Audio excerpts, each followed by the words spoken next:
નમસ્કાર, હું હર્ષ Rathod, India news ગુજરાતમાં આપનું સ્વાગત છે। સમાચારની શરૂઆત કરીશું મોટા સમાચારથી। વાત કરીશું સ્થાનિક સ્વરાજ્ય ચૂંટણી 2026ને લઈને અત્યારે હાલ રાજ્યની અંદર તાડમાર તૈયારીઓ શરૂ થઈ ગઈ છે। તમામ પક્ષો પોતાની તૈયારીઓ કરી રહ્યા છે અને આ સાથે પડઘમ વાગી ચૂક્યા છે સ્થાનિક સ્વરાજ્યની ચૂંટણીને લઈને। તો દર્શક મિત્રો, આજે આ તમામ વિષયો ઉપર આજે આપણે વાત કરીશું। પહેલો વિષય છે કે ઉમેદવારીની પ્રક્રિયા ચકાસણી। ત્યાં આજે છેલ્લો દિવસ છે। ઉમેદવારી ફોર્મના છેલ્લા દિવસે રાજ્યોમાં જ્યારે ફોર્મ રદ થયા છે તેના ઉપર આપણે આજે જાણીશું અને સાથે સ્ક્રુટીનની ચકાસણી, કોને ક્યાં કેટલી અસર અને પક્ષ પલટુઓ માટે અત્યારે હાલ શું સમાચારો સામે આવી રહ્યા છે તે તમામ માહિતીઓ આજે આપણે જાણીશું।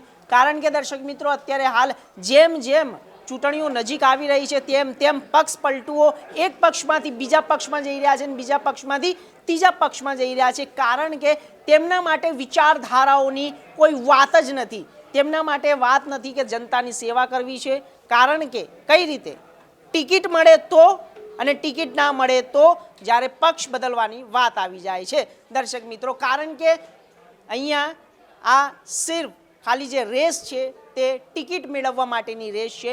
તો આજે કેટલા ફોર્મ રદ થયા છે તે તમામ ફોર્મો ઉપર આપણે આજે ચર્ચા કરીશું અને ક્યાં નગરપાલિકામાં, મહાનગરપાલિકામાં, તાલુકામાં કેટલા ફોર્મ રદ થયા છે તે તમામ વિષયો ઉપર આજે આપણે ચર્ચા કરીશું। વિગતવાર સમજીશું, ક્રમવાર સમજીશું અને આંકડાઓથી સમજીશું। સૌપ્રથમ આપણે જોઈએ કે ઉમેદવારી ફોર્મની ચકાસણીના છેલ્લો દિવસ છે આજે અને આ છેલ્લા દિવસની અંદર જ્યારે 9,819 ફોર્મ રદ થઈ ચૂક્યા છે। દર્શક મિત્રો, સૌથી મહત્વપૂર્ણ બાબત છે કે જ્યારે ફોર્મ ચકાસણી કરવામાં આવી રહી હતી તેની અંદર 9,819 ફોર્મ રદ થઈ ચૂક્યા છે। આ ફોર્મ કયા છે? આ ફોર્મ એ છે કે જે ઉમેદવારોએ ચૂંટણી લડવાની પ્રક્રિયામાં ભાગ લીધો હતો અને ચૂંટણી પંચને તેમને ફોર્મ મોકલ્યા હતા અને તમામ ફોર્મો તેમને સહી સિક્કા સાથે તેમની સાચી વિગતો ભરીને તેમને આગળ મોકલ્યા હતા, પરંતુ આ 9,819 ફોર્મ રદ થઈ ગયા છે।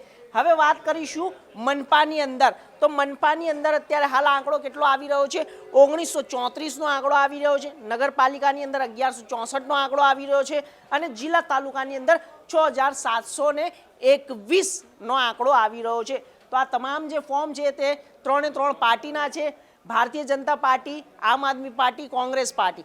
તો આ તમામ ફોર્મની અંદર જે રજૂ કરવામાં આવ્યા હતા તે તમામ રજૂ કરાયેલા ફોર્મો અત્યારે આંકડો સામે આવ્યો છે 9,819। તો આ ફોર્મ કયા છે કે જે તેમને ચૂંટણી પ્રક્રિયા દરમિયાન પોતાની વિગતો ભરીને આગળ મોકલ્યા હતા ચૂંટણી પંચને। હવે તેમાં શું શું બાકી રહ્યું છે તે હજુ સામે નથી આવ્યું, પરંતુ કોઈ ટેકનિકલ કારણોસર તેમના ફોર્મો રદ થયા છે। વિગતોમાં નાની એવી ભૂલો કરી છે તે રદ થયા છે, તેનાથી રદ થયા છે। અને જ્યારે પક્ષ પલટો થતા હોય છે અને એક પક્ષમાંથી બીજા પક્ષમાં જતા હોય છે અને આ સાથે જ ત્યાંથી ચૂંટણી પંચને ખ્યાલ આવે છે કે તેનો સમય પણ બગાડી રહ્યો છે, જનતાનો સમય બગાડી રહ્યો છે અને આ સાથે ચૂંટણી પંચનો પણ સમય બગાડી રહ્યો છે, એટલા માટે પણ આ ફોર્મો રદ થતા હોય છે। આગળની વાત, હવે ગુજરાતની સ્થાનિક સ્વરાજ્ય ચૂંટણી 2026ની વિગતવાર સમજીશું આપણે કે ગુજરાતમાં સ્થાનિક સ્વરાજ્યની ચૂંટણી માટે ઉમેદવારી પ્રક્રિયા પૂર્ણ થઈ ગઈ છે। એટલે આજે છેલ્લો દિવસ હતો, કારણ કે હવે તારીખ જે આવતી હશે હવે તે આગળ આવશે મતદાનની તારીખ। તો હવે મહાનગરપાલિકા, નગરપાલિકા, જિલ્લા અને તાલુકા પંચાયતના સ્તરે ચૂંટણીની તમામ ઉમેદવારીઓ હવે ઉત્સાહ ઉપર છે અને તમામ ચૂંટણીઓ જે હતી તેની અંદર અત્યારે જે મહાનગરપાલિકા, નગરપાલિકા, પંચાયતને જે ઉમેદવારી પ્રક્રિયા પૂર્ણ કરી દેવામાં આવી છે। તો આ એક ઉમેદવારી પ્રક્રિયા હવે પૂર્ણ થયું છે, છેલ્લા અંતિમ તબક્કાની અંદર છે। કારણ કે સ્થાનિક સ્વરાજ્ય ચૂંટણી 2026ને લઈને જે ઉમેદવારોએ ફોર્મ ભર્યું હતું તેનો છેલ્લો દિવસ છે અને ચકાસણી પણ કરી લેવામાં આવી છે। આગળની વાત કરીશું તો હવે સ્ક્રુટીની સ્થિતિ શું છે? ગુજરાત સ્થાનિક સ્વરાજ્યની ચૂંટણી 2026ને લઈને સ્ક્રુટીની પછીની સ્થિતિ શું છે આપણે જણાવી દઈએ કે સ્ક્રુટીની દરમિયાન હવે ઘણા ફોર્મો રદ, દસ્તાવેજ અને ટેકનિકલ ખામીઓને મુખ્ય કારણ હવે મર્યાદિત ઉમેદવારો જ મેદાનમાં રહેશે। તો દર્શક મિત્રો, અહીંયા સમજવા જેવી બાબત છે કે સ્ક્રુટી એટલે શું? સ્ક્રુટી એટલે કે જે પણ ઉમેદવારો પોતાનું ફોર્મ ભરે છે અને તે ફોર્મ ચૂંટણી પંચ પાસે જાય છે અને ત્યાંથી જે ચકાસણી કરવામાં આવે છે, ચકાસણી બાદ કયા કયા વિગતો સાચી છે અને ક્યાં કોને કેટલી ભૂલ કરી છે તે તમામ પ્રક્રિયાનું ધ્યાન રાખીને ચૂંટણી પંચ દ્વારા એક સ્ક્રૂની ટીમ બનાવવામાં આવતી હોય છે અને ચકાસણી બાદ જો તેની અંદર તે ખરું ઉતરે છે તો તેને આગળ વધારવામાં આવે છે અને તેને ચૂંટણી પંચથી તેને ટિકિટ પણ ત્યાંથી તે મળી જાય છે. પરંતુ તેને ટિકિટ એટલા માટે કે જ્યાં તેને એક સ્થાયી રૂપે તેને એક સિક્કો વાગે છે કે હવે આ ભાઈ ચૂંટણી લડી શકશે. એટલે સ્ક્રૂ ટીમની મદદથી હવે તે દરમિયાન હવે તે દસ્તાવેજ હોય, ટેકનિકલ ખામીઝ હોય કે પછી હવે તેના મુખ્ય કારણો છે કે જે મર્યાદિત ઉમેદવારો છે તે જ લોકો હવે મેદાનમાં રહેશે. તો આ એક સામે આવ્યું છે કે સ્ક્રૂ ટીમની જે પછીની સ્થિતિ છે તે સ્ક્રુટિનીની પછીની વાતની આ પ્રક્રિયા છે તે તમામ પ્રક્રિયાનું અત્યારે હાલ ધ્યાન રાખવામાં આવી રહ્યું છે. તો આગળની વાત કે તાલુકા પંચાયતની, તો દર્શક મિત્રો આ સમજવા જેવી બાબત છે કે સૌથી વધારે જે ફોર્મ રદ થયા છે તેની અસર ક્યાં પડી રહી છે? તાલુકા પંચાયતો ઉપર સૌથી વધુ અસર પડી રહી છે, કારણ કે કુલ 20,000 પ્લસ ઉમેદવારોએ ફોર્મ ભર્યા હતા. દર્શક મિત્રો, જ્યાં જેટલી સંખ્યા નથી તેના કરતાં તો 10 ગણા લોકોએ ઉમેદવારી ફોર્મ ભર્યા હતા ખાલી ને ખાલી ચૂંટણી લડવા માટે. અને આ તમામ લોકોએ જ્યારે સમય બગાડ્યો છે, ફોર્મ બગાડ્યું છે અને આ સાથે જે જનતા છે તેમનો પણ સમય બગાડ્યો છે, તો એવા લોકો માટેની અત્યારે આજે છે 20,000 પ્લસ જે ઉમેદવારો ફોર્મ ભરાયા હતા અને પ્લસ 5,000 પ્લસ ફોર્મ રદ થયા છે. તો સૌથી વધુ સ્પર્ધા તાલુકા પંચાયત સ્તરે આ કરવામાં આવી હતી અને સૌથી વધુ અસર જે છે તે તાલુકા પંચાયતને પડી છે. હવે આગળની વાત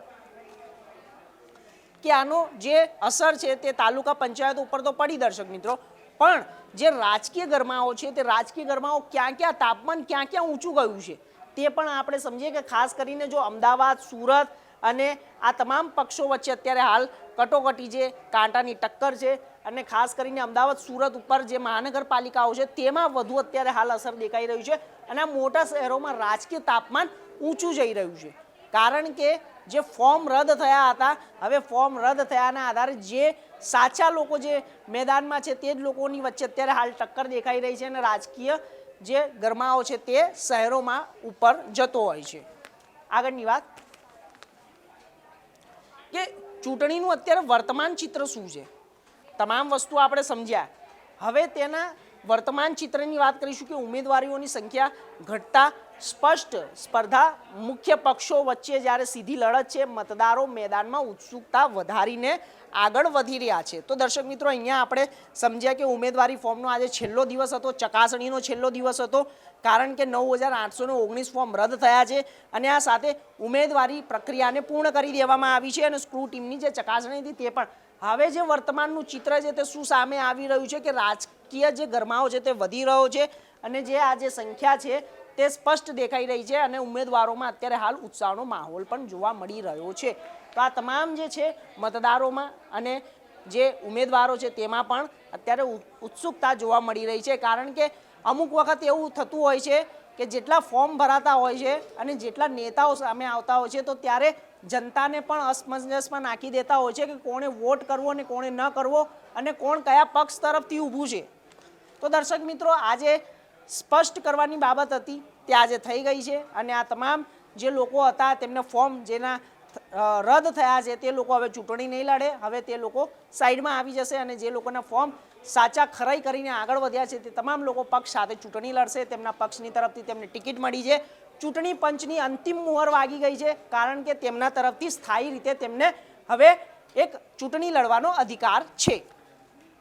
હવે આગળની વાત કે શું સમજી રહ્યા છે તે તમામ જે આ મહાનગરપાલિકાઓની અંદર જે ફોર્મ રદ થયા હતા તે ફોર્મ રદ થયાની સાથે સાથે આ તમામ આંકડાઓ પણ સામે આવી રહ્યા છે અને આંકડાઓની વાત કરીએ તો હવે આગળ પણ તેમને સમજમાં આવશે અને આ જિલ્લા પંચાયતમાં રદ થયેલા ફોર્મના આંકડાઓ છે, આ તમામ આંકડાઓ પણ છે તે એક સત્તાવાર રીતે જાહેર કરવામાં આવ્યા છે અને આંકડાઓની તો અત્યારે હાલ આપણે ટોટલ જે છે 9,819 છે તમામ જે રદ થયેલા ફોર્મની વાત છે.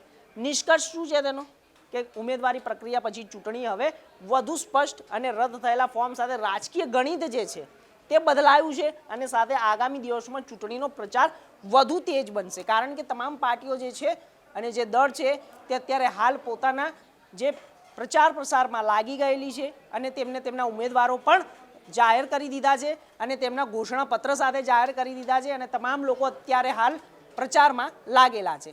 તો આ 26 તારીખે જે એપ્રિલે જે મતદાન થવાનું છે અને 28-29 તારીખે તેનું પરિણામ પણ આવશે.